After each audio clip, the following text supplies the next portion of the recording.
मान साहब, लेकिन जनता ये भी तो पूछती है कि कहाँ आप कटरीना के साथ थे या केजरीवाल के साथ आ गए?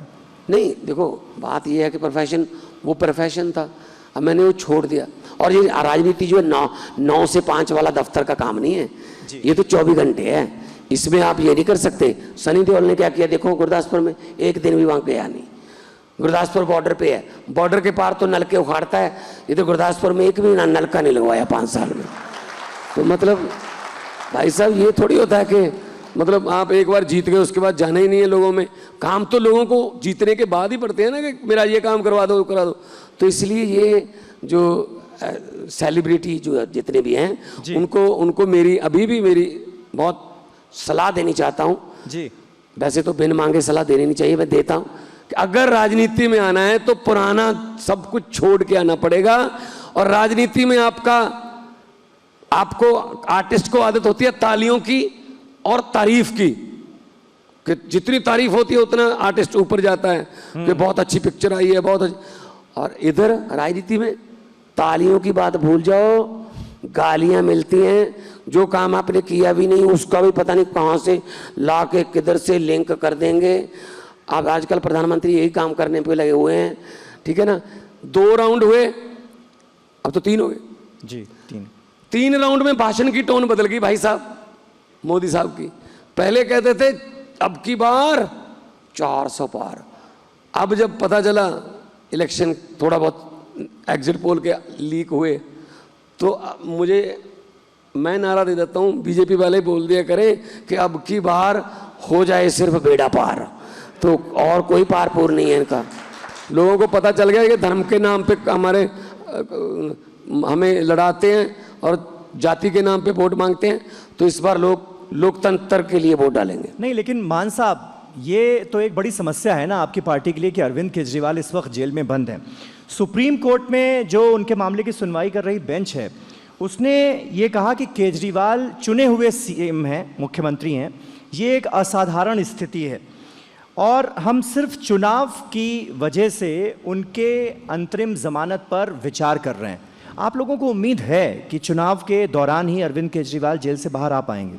देखो मामला सब जुडिस है, मैं कुछ इस पर टिप्पणी नहीं करूंगा, लेकिन अगर जज साहब ने ये कहा जो पब्लिक हो गया तो अच्छी बात है कि वो उनको लोकतंत्र के लिए आप विपक्ष को पूरे विपक्ष को अंदर करके बाद में इलेक्शन लड़ोगे, फिर क्या फ़ायदा हुआ। पुतिन ने क्या किया 1.5 महीना पहले, रशिया के राष्ट्रपति पुतिन ने इलेक्शन करवाए, 88.12% वोट पड़े और जो 11.88% हैं जो उनको नहीं पड़े वो वोट वो नहीं है जो उनके विरोध में पड़े, वो वोट वो हैं जो खराब हो गए। मतलब एक भी बंदा उसके खिलाफ वोट नहीं डाल सकता। 10 साल के लिए बन गया, अगले 10 साल के लिए बनेगा।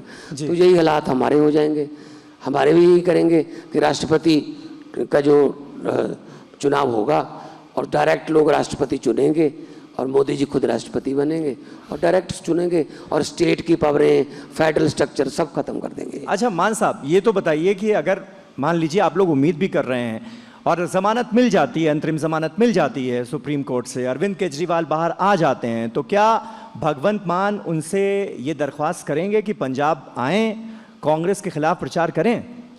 तो आपने ये कैसे सोच लिया भगवंत मान दरख्वास्त नहीं करेगा? मैं तो सबकी जगह पे, मैं तो सबसे पहले उनको यहाँ लेके आऊँगा। क्या ये, क्योंकि पंजाब आम आदमी पार्टी की राजधानी है। हाँ। तो पंजाब में आके जब पंजाब में रैलियां होंगी और लोग जब प्यार देंगे तो उस बात का मैं भी दिल्ली जाऊंगा। जब वो मुझे दिल्ली बुलाते हैं तो मैं उनको पंजाब में क्यों नहीं बुलाऊंगा। हाँ, वो अलग बात है कि हमारा दिल्ली और पंजाब का आपस में ये चलता रहता है कि आप कितने जीतोगे, हम कितने जीतेंगे। नहीं मान साहब ये सवाल मैंने इसलिए पूछा क्योंकि अभी थोड़ी देर पहले संजय सिंह हमारे साथ थे, उन्होंने कहा कि हाँ बिल्कुल क्यों नहीं, केजरीवाल अगर बाहर आएंगे तो वो अमेठी और रायबरेली में जाकर राहुल गांधी, प्रियंका गांधी के लिए प्रचार भी कर सकते हैं। क्या जी, गठबंधन है देश बचाने का। अगर देश ही ना रहा, संविधान ही ना रहा तो क्या करना मुख्यमंत्री बनके, क्या करेंगे पार्टियों का। तो एक बार तो कम से कम देश के लिए भी करना पड़ेगा ना। भगत सिंह ने एक शेर लिखा था कि इश्क करना सबका पैदाइशी हक है, इश्क करना सबका पैदाइशी हक है, क्यों ना इस बार वतन की सरजमी को महबूब बना लिया जाए। तो तो मतलब वतन की सरजमी को बचाने के लिए भगत सिंह जैसे योद्धाओं ने 22-23 साल की उम्र में फांसी के रस्से चूमे, जवानियां उन्होंने अपनी देश के नाम लगा दी, तब जाके वोटर कार्ड मिला हमें। इससे पहले अंग्रेज थोड़ी वोटर कार्ड बनाते थे। लेकिन शादियां तो पहले भी होती थी, खुशियां पहले भी होती थी, गिद्दे मंगड़े होते थे, लेकिन अंग्रेज वोट नहीं डालने देते थे। तो भगत सिंह की यही लड़ाई थी कि भाई तुम अपने मुल्क जाओ, हम अपने नेता खुद चुनेंगे। अब जब ये वोट ही नहीं डालने देंगे, अभी क्या हुआ सूरत में? सूरत में क्या हुआ? निर्विरोध कांग्रेस वाला जो कैंडिडेट था उसके कागज गलत करवा के उसको ले लिया, बाकी 7-8 जो याद थे उनको डरा के या लालच देके उनको ले लिया, और जो उम्मीदवार था सूरत से उसको विजेता घोषित कर दिया। भाई साहब मुझे ये बताओ, ये पढ़े लिखे लोग बैठे हैं चंडीगढ़ के, तो ऐसे कैसे वो विजेता घोषित कर सकते हैं?